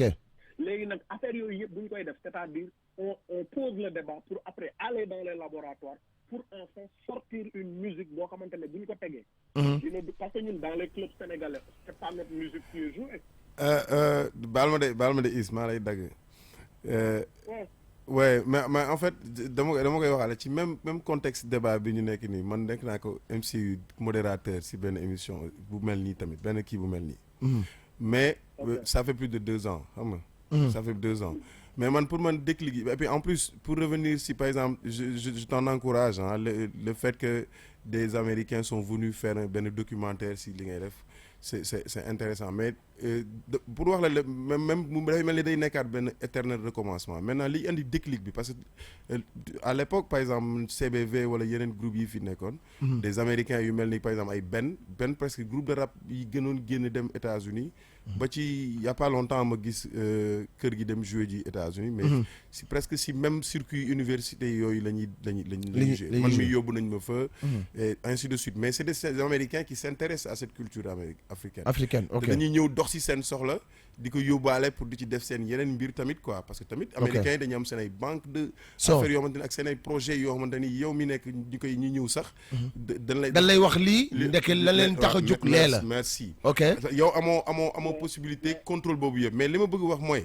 li may bëgg sànni si loolu lan laa la bëgg wax je t'invite bu weesoo débat bi nii parce que li ma doon njëkk wax sànq mooy on a beaucoup tellement théorisé bon je n'exclus pas l'utilité des débats affaires yooyu mais ñun fi ñu toll dañuy théoriser ba nga xamante ni j'aime bien ñu porter ko dem bu weesoo xam nga déjà tu as fait du concret xam nga déjà yow def nga lu concret tu viens de citer au moins 5 beatmakers yoo xamante ni Sénégal ñu ngi def lu wér xam nga mais man pour man dañ ko porter nañu takk bagage nañu créer lobby quoi ñoom lobby seen biir jóg dem génn y a des comme am na ay compétition beatmaking aux États-Unis partout mais maanaam ñu jël ko ñoom xam nga tamit affaire bi chaîne la maillon la ñoom maillon lañ ci chaîne bi boo xamante ni comme bi ñu jógee woon si beatmaking yi dañuy wax si beatmaker yi dañuy dem si DJ yi man il y a pas longtemps ça fait même pas une semaine damay ànd ak benn copain club mais dafa naa mais pourquoi on met pas du rap sénégalais dans les boîtes loolu yëpp beneen liggéey la parce que bu ñu ko dul fecc tamit li is di def wala keneen si kër gi lay yem après kenn du ko dem di fecce te loolu mooy benn chaîne la bu war a tourner ñëpp léegi nag man je voudrais li ma bëggoon wax si biir loolu c'est-à-dire bu weesoo liggéey bi nii ba nga koy gis ba ci fier nii Sénégal mais li nekk ci suñu kanam dafa bëri te un garçon ambitieux comme toi man mënuma la wax lu dul nga takk bagage yi waaw takk ko quoi takk taxaw dem parce que lu ma bëggoon préciser les Américains en fait ils sont pas venus ici pour def documentaire ok c'est une collaboration waaw non en fait dañuy ñëw dañu am benn plateforme dañu am site boo xamante ne beatmaker yu mag yi ñu ciblé par exemple ñu ne kii comme que am na type de musique am dañu proposer type de ay presetam ak ay drum kitam ak ay kii yu ñu mun a jaay comme nu Dr Dre di jaayee drum kit comprendre nga ok donc yaa ngi comprendre ok yaa ngi comprendre bokkul ak américain bu ñëwoon éternel recommencement bi ñuy wax man honnêtement grand man nekkuma sax si logique woy rap bi amoon na lii ni non c'est-à-dire gàddu affaire yi quoi parce que man dama naan dëkk boo dem c'est les musiques urbaines qui sont en avant sauf Sénégal c'est vrai mais loolu nag c'est une question boo xam ne ni je pense que ne comme ni ñuy wax débat bi après dañ koy pousse mais yéen yi nga xamante ne yéen a nekk ci waañ bi di togg ñun ñu nekk ci salle bi toog xaar nga jox ñu lekk pour apprécier defe naa ne balaa ñoo njëkk wax benn li waaw. waa ji ba mu ma gisee dafa expliquer mu ne ma lan nga pourtant j'en ai fait profiter à benn beatmaker ba ñaar. waaw comprendre. ma woo ko ne ko mun nañ ci liggéeyandoo ak beatmaker bi ak beatmaker bi xam nga lu tax. waaw parce que pour man affaire bi ouverture la rek. ok loolu bu la permettre ouverture. ci ngay gën a gis yeneen affaire. ok parce que ouverture dafa am lu muy kii. pour man. problème mu gis nga problème mu rab bi pour man mythe de la caverne rek moo leen dal quoi nga nekk ci pax foog ne asamaan bi fu pax bi yem la yem. ok. yaa ngi comprendre et que pour man. affaire bi fii am na kuy rën adduna bi di dem ci adduna bi di ko wër. waaw mais pour man c'est très possible gars yi def ko. mais xam nga lu tax gars yi def ko. il faut ñu comprendre que nit yi ci ñi nekk di defar bit.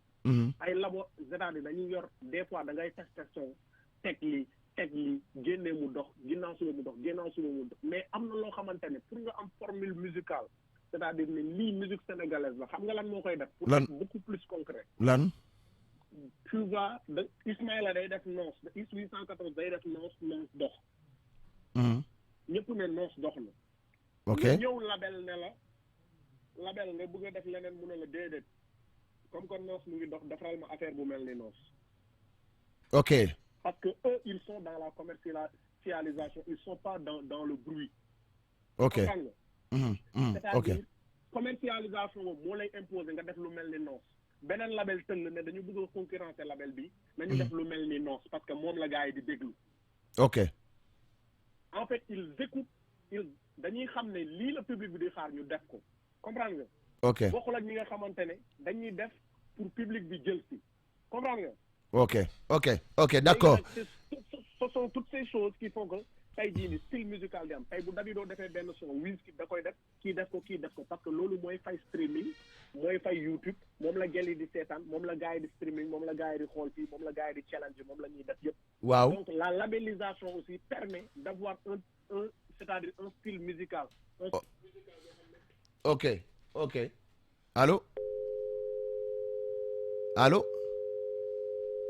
allô bon dafa mel ni is dem na mais bon li ñu mën a jàpp rek ci li mu wax rek déjà moom mooy que déjà is gis nañu à chaque fois muy revenir sur le plan te secteur boobu muy wax yow xaw ma yow qu'est-ce que tu en penses donc ci en tant que musicien aussi par rapport ak moom bit bi mu wax ñu jël ko gàddu ko mais moom kese dafa mel ni mënu ko gàddu il faut que gars yi bëri mu gàddu il faut que yeneen beatmaker aussi tamit gàddu affaire bi projet bi c'est-à-dire que qu'on puisse aujourd'hui se dire c'est un link qui va se faire entre 5 ou 6 DJ yoo xamante ne ñoom c'est officiel booy téye nañu dara ñu signé ay boy yooyu nag ñu may leen doole jéem leen jaay.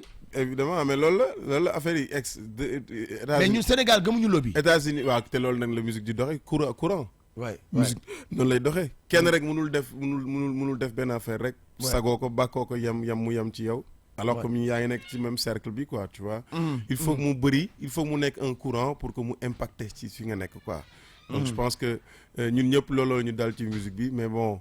après coono la c'est vraiment coono dëgg la c'est du travail. c'est du travail mais vraiment à ne pas en finir hein. d'accord léegi defe naa ne balaa ñu lay libérer Fata parce que xam naa ne jot amuloo ko mais bon bëggoon na ñu jot ñeneen et tout ça là le téléphone il sonne mais lu ñu bëgg wax rek tey moom mooy ci tënk tey boo demoon tey bay wax avenir musique sénégalaise tey sur le plan international waxtuñu Sénégal bu ñu bëggee tey ñu di ñu consommer Guinée di ñu consommer ay Afrique du Sud ak France ak États-Unis dëkk yu mel noonu quelle est pour yow la solution à kii kan lañu war a adressé wu est-ce que beatmaker bi ñoom la wala rap bi la wala c'est le public mais c'est toute une chaîne mais mën nañ ko déparé ci mais lépp dañu jàpp ni c'est une reconduction en fait public bi dañ leen war a rééduquer pour ñu xam ne ñun li ñu leen di yónnee li ñuy joxe ci son yi ñoom dañ ko war a jënd parce que bu fekkee benn rappeur bu xew wala bu nekk ci première génération bi nii bu ci dernière génération bi nii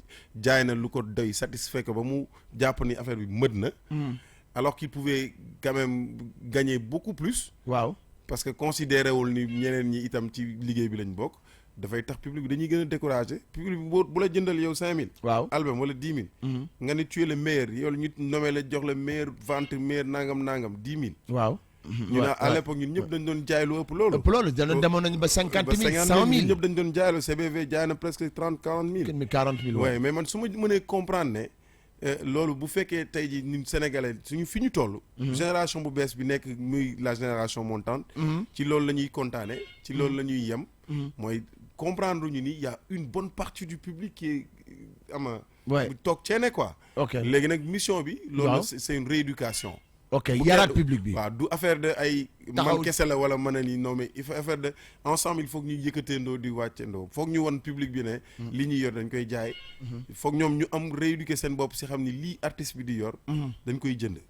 comprendre na. donc loolu yëpp c'est une chaîne il faut que DJ yi. parce que ñoom dañ koy déglu ci boîte yi tamit sénégalais la ñu mais duñ ko jouer ci boîte yi. ça c'est un autre problème man j'ai été DJ. mais lépp organisation la et cetera ñoom ñëpp dañ leen di woo rek koo ci woo bu dee 10 clubs yi nekk Sénégal 10 clubs yi gën a marché ak les jours. yi ñuy dox.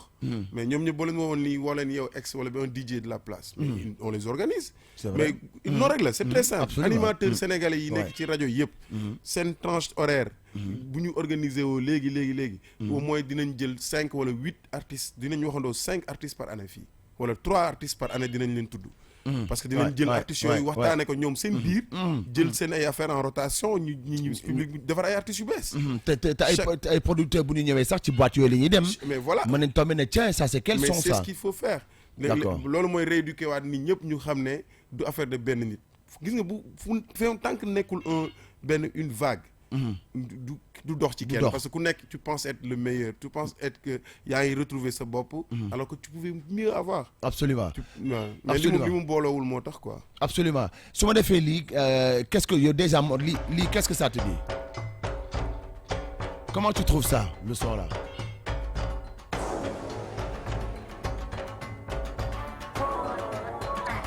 Nice.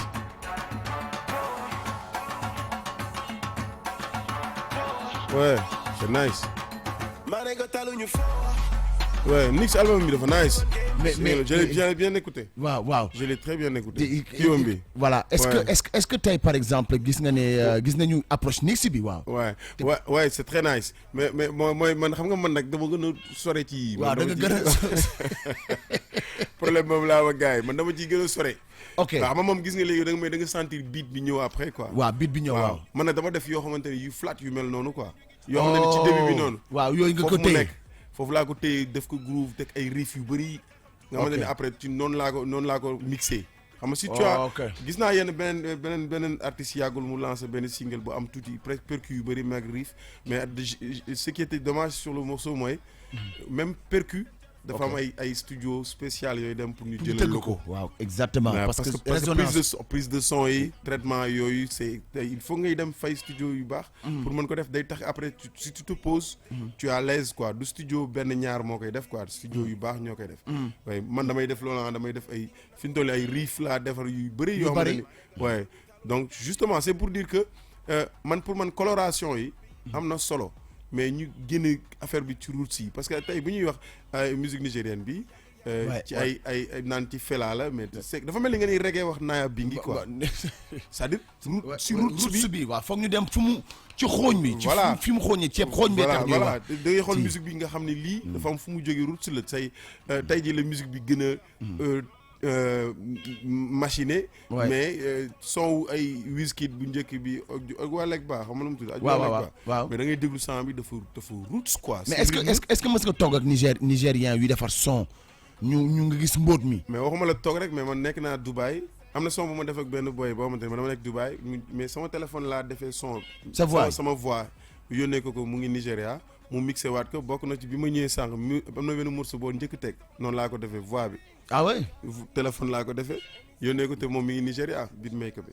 ok non pour dire que ñoom ñëpp ñu ngi seen ruux comme ni ko Is waxee léegi ku ci nekk yaa ngi su ruux di def benn affaire mais est-ce que naa la jox benn affaire aussi nga xam nga. bi may wax ni exportation bi. waaw mooy signal bi nga xamante ne nit ñi dinañ wax si ñun. il faut que booy génn. parce que booy génn bi mooy tukki dem voyage mooy tukki dem ci rencontre yi. parce que gis nga mais Fata gars yi duñ dellu si de. mais non mais booy yi am nañ base. mais booy yi léegi sax kenn bëggatul dem léegi. waaw wala ku ci dem di nga dellu si. di mais nga dellu maanaam si, mais waaw. dem moo diis ci sénégalais yi. dem. ok tukki dafa diis ci ñoom. mais dem jéngu ji loolu leneen la tamit. parce que tamit Ok. mission la. ok yow xam nañ la fi nga nekk mais pour nga dem wuti ji leneen da ngay dem ba yegg ne mais man la laay def fii. parce que effectivement confort bi mooy nga nekk sa secteur ñëpp xam la ba pare quoi. boo génnee ñu ne la maa nga ne. voilà mais man li ma bëggoon wax si loolu mooy su ñuy wax tey musique nigérienne mais ex ñoom ñoo gën a désorganisé si dans le faux au Nigéria. Waaw. ci rajo yeeg télé yi ah. oui mais là on parle de ñun su ñuy wax si Waaw. Nigéria dañu mel ni industrie ci bu industrie bu mag impeccable. waaw mais parce que ñi porté seen projet yi si seen leader yi. ils sont dañ- organisés. non dañ leen xam si àdduna bi parce que dañuy dëkkuñu sax Nigéria. oh ok waaw ay yow États-Unis ni ngay ñuy xoolee dëkk ak yooyu. non ok ni ngay xoolee ay Nigériens yi ay boy Wizkid ay mais dëkkuñu sax Nigéria te bi ñii ñenn Londres, ñi ñii juddowuñu fa États-Unis, ñenn ouais. ñi juddowuñu fa ñenn ñëpp ay këyit américain wala anglais la ñuy yor donc ñoom dañ ko porté quoi parce que dañu comprendre affaire bi nii dafa laaj xëcc xam nga dem jëli benn boy Nigéria bu nekk France. waaw mais bu Tiwa comprendre. Savage bi mu commencé dëgër la commencé di dellu Nigéria gisoo bi muy voté nii sax ci Waaw, ne presque waaw, door waaw. a njëkk voté Absolument, pratiquement ouais, juste pour ouais. dire que anglaise la waaw ouais mais Ouais, juste pour c'est- dire que nit ñi ñun amuñu loolu dañu amatul levier.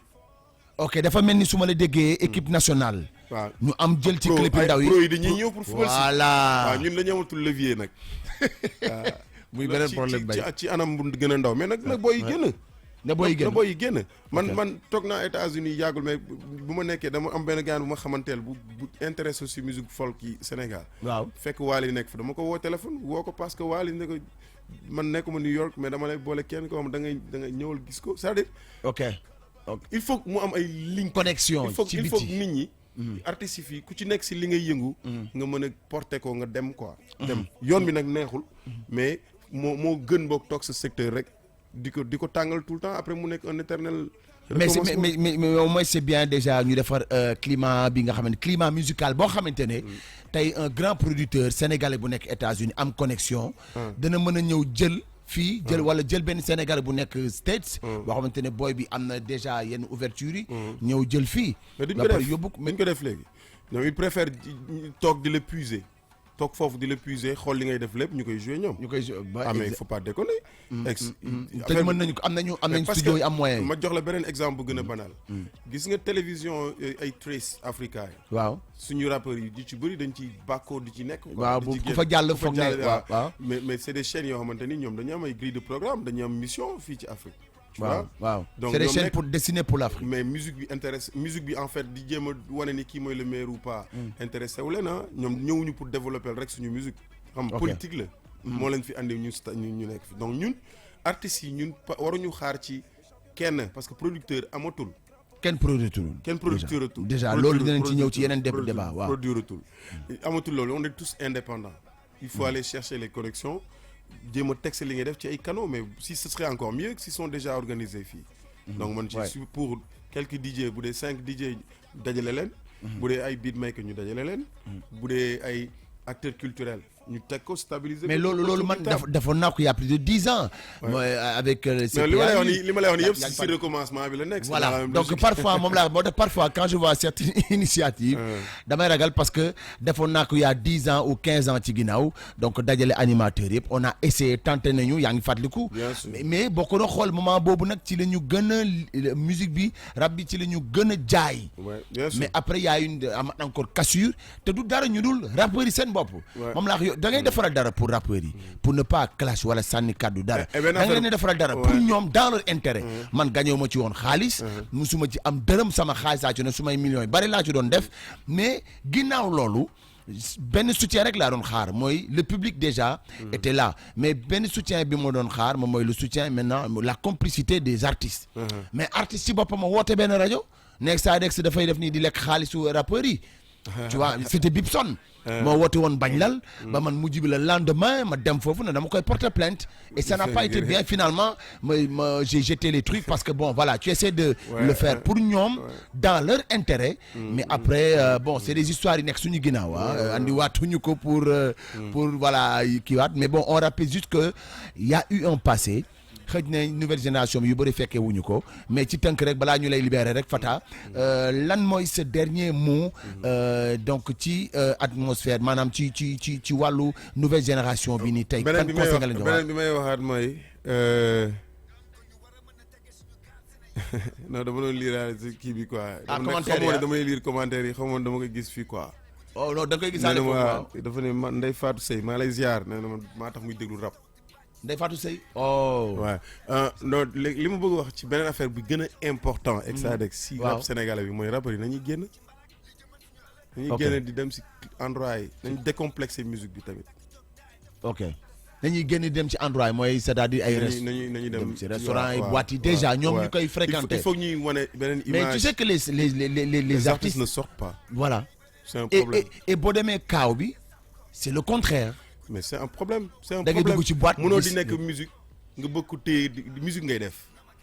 di exposer aussi rajo yi ci télé yi pour bëgg ñu lay gis pour am plus de visibilité. mais nga bëgg yow dëxuñu quoi.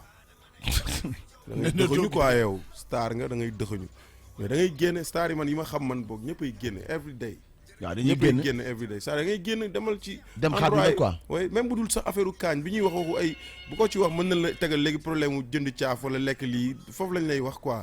xam nga allo attends dogguma la allo allo allo waaw kooku dem na waaw Fata waaw.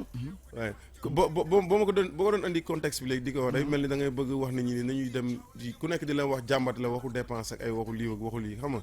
man su ma gisee rappeur sax dañ saa ma jot ay rappeur yu ma ñaan lu ñuy defee vidéo lu ñuy defee clip affaire wala lu ñuy defee kii mais même boo si jàpp tuuti sax da nga leen di bëgg a wax ne pourtant man mosuma am loolu quoi. tu as jamais eu cette chance là. waaw non mais man damay jaay sama li ma gën a bëgg damay jaay dara damay jaay dàll. damay jaay yére damay jaay affaire yooyu dama koy jaay. pour mën a dugg studio. waaye dama daan toog ci garage Thiès jaay sama benn jeget dem Kaolack yooyu laa daan def. depuis le début quoi. mais man su ma nit mënoo bëgg dara te doo si def dara mais rab bi mënuñu jël ko rek di ko dëxañ ci kër yi caayan bi xam nga mais nañu génn. at bopp koñ bi waaw dañuy décomplexé wu. nañu at woote ci rajo yi. wala ba pare bëgg nekk star bi nga nekk mooy lan da nga war di làqatu da nga war di toog mais man de maa ngi gis yenn grand yu ponkal yi. ci beneen endroit. waaw ñuy génn waaw dañuy génn. waaw justement dafa bokk nag ni ma waxuma ko par rapport ak. mais parfois mën nga dem restaurant pour bañ a lekk mais juste pour ay rencontrer mën nga fa. mais justement ok mais justement da nga war di génn mais club yi da nga war a dem di club boo nu dul gis ci club yi. duñu teg sa sound tamit di. DJ c'est vrai te ñu la shout out aussi. DJ ok ils sont contents de voir un artiste. mu nekk ci biir milieu bi. exactement ñuy wax turam. exactement xam nga Texas Sound. di ko ndamoo d'ailleurs. mais loolu nga foog ni sa bokkul si luy contribuer si hip hop. musique influence c'est vrai que c'est influent. mais loolu lépp si game bi la bokk ex bàyyi la ak mission bi rek. en tout cas merci beaucoup Fata donc merci d'être passé donc comme ni ñu koy waxee rek tey fexe nañu ba voilà donc waxtaanee. voilà musique bi et tout ça et je pense que ne lu nu waxtaanee rek après suñu ginnaaw solution bi on l'a vu venant d'un producteur moom gis na ko actuellement c'est-à-dire que un lobby boo xamante ne tey d'essayer de déjà organiser les beatmakers ñoom seen bopp ñu définir. ak DJ yi ñoom nañ ak DJ waaw ak DJ yi. après définir benn style musique. après maintenant jël ay boy teg leen ci kaw son yooyu bu fekkee ay comme par exemple Dip qui est vendable. ak yeneen boy yu bees yi. qui sont mais boobaa da ngay dañuy am possibilité am artistes yu bëri sax. exactement te loolu mooy intérêt bi mouvement bi. exactement donc je pense que ne c'est ça la solution. voilà et puis ku ci nekk tamit comprendre te ñu wàññi kàddu yi. liggéey lu bari parce que je pense qu'il est temps bon les commentaires malheureusement y en a beaucoup. jotuñu leen lire mais bon voilà c'est y a Moustapha Sow qui dit you right Fata you got it. voilà donc loolu ci waaw donc moom lu mu wax la ci Fata yaa ngi ci biir macha allah neex na Fata rek et cetera et tout et franchement on a eu vraiment beaucoup de réactions alors ça m'a rappelé des souvenirs de Rap Galsen moo raw donc voilà et tout ça donc voilà donc album bi yaa ngi ci liggéey. maa ngi si sore naa ci démb rek maa ngi woon studio ak El Hadj Diouf moom it mi ngi si biir. El Hadj Diouf Canada Sénégal. waaw def nañu affaire bu nice aussi xam nga. super presque pare naa. album bu nice mais ay classique rek mais du bëriwul tamit son yi. ok son 8 titres la quoi. ok nee naa ko ay 8 titres la. ay 8 titres la waaw 8 titres mais rek foofu la musique tollu léegi. ok bu njëkk morceau 7 minutes la doon duré. léegi ñu ngi say 2 minutes 30 3 minutes mu jeex. waaw 8 titres waaw la 8 titres la voilà. daf benn EP donc. album kay. album waaw 8 album waaw. merci beaucoup Fata. mais merci ex kontaan naa trop quoi kontaan naa si invitation bi à chaque fois que je suis de passage. xam nga waxtaan bu bëri la te waxtaan bi échange la dafa dama ciy yokk da nga ciy yokk te yow tamit. xam nga yow da nga bëgg affaire bi da nga bëgg affaire bi. mu yàgg si virus la dañu ci liggéey. dañ ci liggéey. waaw dañuy am soxna am nañu ay doom sama waa ji yenn saa ñu ni ñu sa rab bi nga war a bàyyi mais teewul am na benn affaire bu ndaw bu lay téye moo tax soo gisee ku la ci wax ak yenn affaire da ngay xam ne xam nga kii bee ko waral rek. kii bee ko waral rek ndaje bi mais après bu ñu paree ku nekk day dem def li mu war a def. tu vois xam nga ñuy kontaan trop yàlla yokk la defal lay xéwal. jaajëf amiin waaw yokk xéwal ci kër gi. jaajëf waay merci beaucoup. Voilà donc merci on se donne rendez-vous inchallah demain à 16h sinon tamit di leen fàttali tamit dimanche aussi 16h balaa boobu tamit ñu ñëwaat vendredi prochain avec d'autres invités inchallah tey nag c'est vrai il y a eu beaucoup d'invités yoo xamante ne dañu désister pour ne pas citer de nom parce qu'on va les reconduire inchallah vendredi prochain donc des trucs de dernière minute léegi nag Seydina Omar moom laa wax sama waa ji moom mooy ñëw àggali nag guddi gi fi mu toll nii mais Seydina Omar mais musique bi dama xamal na yaa ngi doon déglu sa oto. si maa ngi leen doon déglu. yow tey loo ciy wax. waaw en fait xam nga. musique moom fi mu toll nii gars yi moom loolu la rap bi war na dépasser fi mu toll dafa war a dem tey bitim réew gars yi di tourner di dem ay Afrique du Sud di dem ay Nigéria dëkk yooyu comme ñoom ñu ni ñëwee fii parce que bu njëkk ba ñun ñoo doon dem seen dëkk di fa tëgg mais léegi ñun dematuñ seen dëkk di fa tëgg mais ñoom ñoo ñëw suñu dëkk di fa tëgg donc effet boomerang la et que voilà donc musique bi moom la doon waxtaanee pour que gars yi au moins changer ko mu neex ñu defar ko mu nekk ci ay normes ba ñu mën a voilà jàmmaarloog suñu gars yi nekk ci sous région bi. mais man je crois que ex déjà maa ngi nuyu sa auditeurs yëpp. non suñu ay auditeurs. voilà suñu ay auditeurs yu King FM yëpp donc vraiment auditeurs yu grand débat. waaw là parce que maa ngi gis interactivité bi am ci Facebook live bi. exactement donc comme ni nga ko waxee rek c'est-à-dire genre émission yu mel nii dafa baax parce que day indi li ñuy wax maanaam waxtaaj. waaw donc ça day indi waxtaaj. ça permet aux gens xam nga vraiment comme genre fataay tukki. gis leneen. ñëw indi ko ñi nga xam ne ñoo fi nekk genre de débat yi xamal leen. li nga xam ne moom la ñu war a mën a def wala yoon yi ñu war a mën a jaar en tout cas parce que maa ngi koy dégg sax muy wax problème mu. ay link. waaw entre Wally Seck ak beneen kii. en réalité c'est ça parce que musique bi showbiz bi link la. c'est-à-dire ku la gën a ëpp ay chaînes. ëpp la ay anneaux. kooku moo lay gën a fës sur le plan international. voilà donc mais comme dañuy faral di wax ne musique léegi amatul kubéer. waaw donc du coup ñiy jàng ak ñiy raas dem. léegi bu raas katu dem yi bëree. pour ñu mun leen lay day métti mais comme genre émission bii nii. daf si baax le grand débat. ça permet en fait aux acteurs. en réalité de venir et puis wax ku ci nekk daal voilà wax li yoon yi ñu war a jaar parce que bon vraiment déglu naa kenn ku woo Fata dama xamul kan la ci ñoom. voilà mais il a été très pertinent et puis vraiment dafa wax loo xam ne ay solution la. absolument voilà ay solution la donc y a des problèmes. Ouais, y a des problèmes il faut trouver les solutions. Voilà et puis aussi milieu showbiz bi aussi ñi nga xam ne ñi ngi nekk bitim réew. comme di jógee foofu di ñëw Sénégal. ñun war nañ mën a def loo xam ne aussi. consommons local d'abord. avant ñuy dem. voilà balaa ngaa laax jaay laaxal lekk donc ñuy am ay salle spectacle. di organiser affaire comme yow maa ngi lay dégg tu as dépensé beaucoup de millions. Absolument. par rapport ak yenn événement yoo xam ne nañ si defoon. c'est des gens yi nga xam ne dañ leen war a jàppale. absolument c'est-à-dire muy ministère de la culture. muy ñi acteurs yi ñi nga xam ne dañ si nekk. vraiment ñu jàppale leen yéen ñi nga xam ne da ngeen yàgg. ci musique bi ci rap bi. xam fondement yi. xam mooy li ci feebar parce que kenn mënu la gën a xam yow li feebar. exactement amul. te on va trouver la solution bi dinañ ko trouver ci émission bi en tout cas donc voilà tey loolu moo nekkoon waxtaan bi mais tey yow lan ngay waxtaan lan nga andil gars yi tey. waaw tey nag xam nga semaine bi yëpp dañ doon def horoscope ci kàllaamay Kocc muy lu bees. donc voilà donc xam nga mais c'est vrai que ñun d'habitude horoscope français rek la ñu koy. français lañ koy laaj français et puis am na ñu bëri ñu doon kaas ne ñoom dégguñu tubaab bi. waaw ça c'est vrai. voilà wala duñu comprendre en tout cas sensu mots yi. waaw wala ni nga xam ne horoscope loolu leen wax duñ ko comprendre. on a réfléchi. fii King FM xam nga ak innovation bi. waaw une nouvelle radio jeune. digital xam nga. ñu xalaat ne nañ leen ko defal ci kalamay Kocc.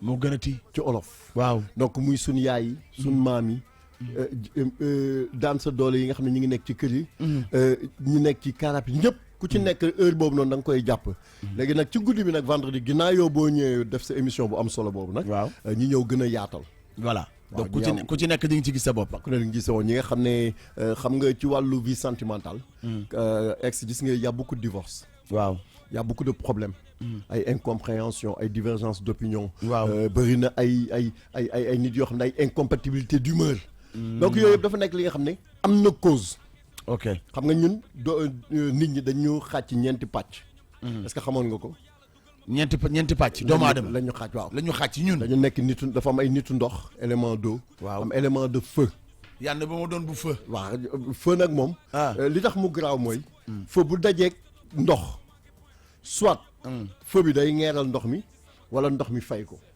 kon dama ngeeral ko moo gën mu fay ma waaw mais xam est-ce que am na bu ci tane am na bu benn tane aussi de benn tane wu ci parce que ñaari personne mel na maanaam tey jii nii Seydina Omar daje ak Fat Bintou ok Fat Bintou nekk nitu ndox man ma nekk nitu feu ah ça va être difficile ça va être difficile du ñu ça va être naan difficile feu également bu ànd ak nitu ngelaw mooy troisième groupe bi ok day tàng waaw c'est vrai day tàng c'est vrai c'est vrai léegi bu ndox waaw bu àndee ak suuf élément de terre day baax parce que gàncax la naataange la léegi nag nit ñu bëri nag dañuy dugg ci ay relation te duñu gëstu loolu ba xam est-ce que compatible ngeen la compatibilité moo indi cause de divorce yi cause de coow yi ci kër yi xuloo xiiroo ŋaayoo jàppal bàyyil donc yooyu nag lañ indi ci émission bi développé ko mais aussi jox nit ñi ay conseils tu sais ex seet du question voyance du question ñëw wax la ku xees ki ku ñuul ki dafa non nit ki dafay soxla nga delloosi ko waaw dafay soxla nga dalal xelam waaw dafay soxla donte am na yu garaaw yoo xam ne yow gis nga ko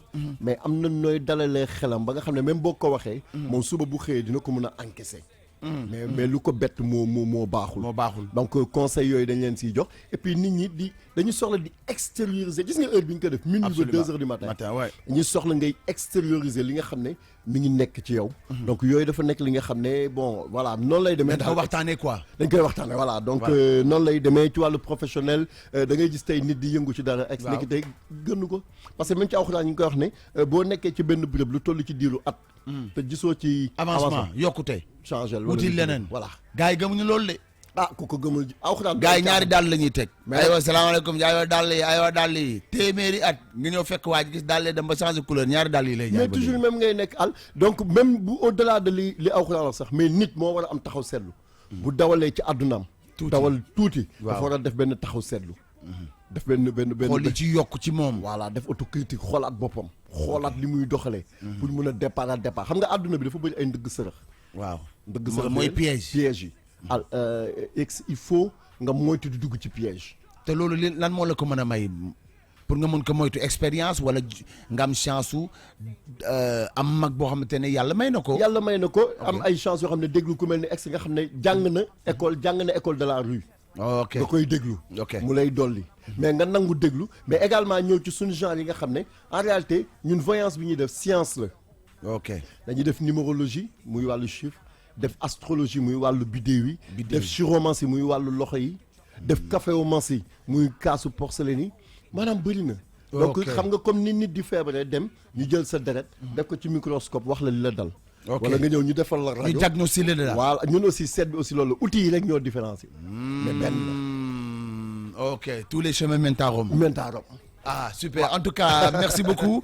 copain donc xam naa ne man maa ngi lay dem déglu ji nii comme yaa ma doon déglu léegi man maa lay dem déglu ji jeex na man yow kañ ngay ñëwaat suba maa ngi fi 16h inshallah sunu musique suba tëj wala da ngay ibbi non boobu nag damay ibbi Dakar fukk penc ñaari waaw voilà damay ibbi Dakar waaw nag waaye tey grand débat lañ koy waxtaane rek mais suba dañuy rakkaaju moom suba dañuy safal benn question daal la ma nit ñi di laaj ci biti ex muy waaw ñu ne dañ la dégg yow nga ne yaa moom fukk penc yi at ñaar faafa mu ne moom mooy doomu juddu réew mi waaw léegi nag ñun loolu vraiment bëggoon nañ xam parce que ñaari doy na wax daal xam naa xaw ma nag faafa dama ko nar a may loo xamante ni xam naa ne bu ma ko mayee damay jéppi maa mu jaaree ma fa rek di ma ñaanal yan naa dee déet waay si xam nga faafa moom lay faral di wax boo moomee loo moom waaw xam nga ne kooku ka fa juddu waaw yaa ko moom wax nga dëgg fukki penc yi ak ñaar maa leen moom. fi mu ne nii nag moom na def fi juddu. ex maa ko moom sa nawle boo ko jékkoo. yéen waaw fi mu ne nii baalal. kon naa ko teg ci mur bi rek. tamit ko moom ngeen jeex na parce que Faba bu fi ñëwee dene doomu juddu réew mi dinañ ko de bu doon fukki penc ak ñaar fi nga juddoo. waaw kookoo la moom. waaw ki borom kër gi. ki moom kër gi. waaw ku juddoo ci kër gi ñoom ñaar ku fa ëpp cër. waaw dafa mel nag ki moom kër gi de moom alaaji moom kër gi maa jeex na takk. kon ñu jox la dig daje suba ci kër gi. incha allah ci sa émission bu am solo boobu. jërëjëf et puis def naa dimanche aussi wala. waaw dimanche 16h. dimanche 16h incha allah weekend bi yaa gis nga benn ajuma dama koy préparé. anem ba pare maak yow ma gunge la ba 2h du matin. loolu dinaa ko def benn ajuma nag est-ce que xam nga loolu. mais tey dama lot. non mais incha allah dama koy def. xam nga fan yii dama gis ñiy def innovation bu garaaw. waaw di jël ay nit yoo xam ne. waaw di leen boole. dañ leen voilà. ah bien sûr. dama ko gis mu nekk loo xam ne ex lu am solo la. mais absolument àdduna foofu la toll. merci ñun ñi nga xam ne ñi ngi nekk ci kii bi nag parce que bëgg naa ne ex parce que xam naa ne fukki penc ak ñaar yi. waaw lëg dawul dafa mel ni xaw na laa jege. maam njare jege na la. am na ñu la jege ñoo xam ne xam naa ne boo ñëwee du ñàkk nga wax ñu ay facettes yu bees yu nekk ci xam nga nga bañ ay ruq nag. bés dama toog jot message quoi. fekk boobu maa ngi woon ci ngéwél gu mag a mag a mag a mag di animer départ alors kooku xam naa ne nag ndeysaan dafa sekk si yàgg rek déglu ka envoyé message dama mais attends septembre vocal lay nduróol mais dafa mel ni Pape Cheikh Diallo quoi ma ne waaw yàlla mooy def loolu. waaw mag Pape Cheikh Diallo si je lève en un ton dañuy tase. c'est vrai. donc man pour ma mën ko éviter. ci ressemblance de voix su ma waxee ndànk dañuy différer mais ba tey ñoo bokk timbre maag moom dañu yàlla mooy def loolu. on a les mêmes timbres léegi nag mu ne waa mais ex ma ne ko waa mais Pape Cheikh ma jiiñ ko ne ko Baye Cheikh la mu déglu Baye Cheikh mais comme Baye Cheikh dafa mën day tagg ay kërëb. mu dégluwaat man damay kale kàkk saa yi man li ma mën rek moom mooy am na kaay. su ma junjee ñaar ñetti yem ba ci yàgg mu ne ma non mais grand mais kii yow la Extradex mais grand non mais du Extradex ma ne ko mais rakk ji ma ne ko xam nga àdduna lenn rek la. àdduna mooy boo amee chance tombé ci. ku le ne yaay diw. te xamoo yow yaay diw. da ngay sant yàlla bu baax. sant bu wër ma ne ko jeex na. xam nga tey dolli ci la rek. loo xamante ne mi ngi fi woon tege. ñu di ko dégg. waaye xamuñu woon. njariñ bi. Baye Cheikh liggéey ko. ñun boobu ña ngi woon ci ay bonsoir yu neex. bonjour yu neex. yooyu ci yooyu neewoon ñun. moom mu ñëw ca bee. waaw après observation bi ma koy njëkk déglu maa Fata mii ñu àndoon. dama juum Fata dama war kon li may mais dama ko doon wax maa moom ñu àndoon ci otoom. may dawal otoom ma déglu mais boobu heure julli fekk ñu daw ji dem juma. mais may dégg kuy wax Fata naan mais alaaji kii kan la ma ne ko mais non kii mënul nekk mooy li daloon sama waa ji. waaw ci man. moo ma daloon ci Baye Cheikh. mujj bi mu yónnee ko message 2-3 reprises. mais c'était loolu mooy capacité. nit à pouvoir faire autre chose. doomu aadama boo mënee def benn te nga mën a def fukk. waaw lu tax nga yem ci benn. kon jërëjëf Baye Cheikh. gërëm nañ ko. waaw comme dafa nekk sama noon. moo tax non léegi dama waaw non du ma ci sori moom kay li nga wax nag rafetlu naa ko. seen diggante du ma ci dugg jamais. c'est que ex li nga wax. du ma ci dugg li jamais nga wax nii yow. waaw rafetlu naa ko parce que yow moom xam naa ne ku baax nga. waaw mais comme yàlla dogal na moom sama noon la sans commentaire ci ay mbiram daal. waaw. ayca ñu fanaan jàmm. jaajëf.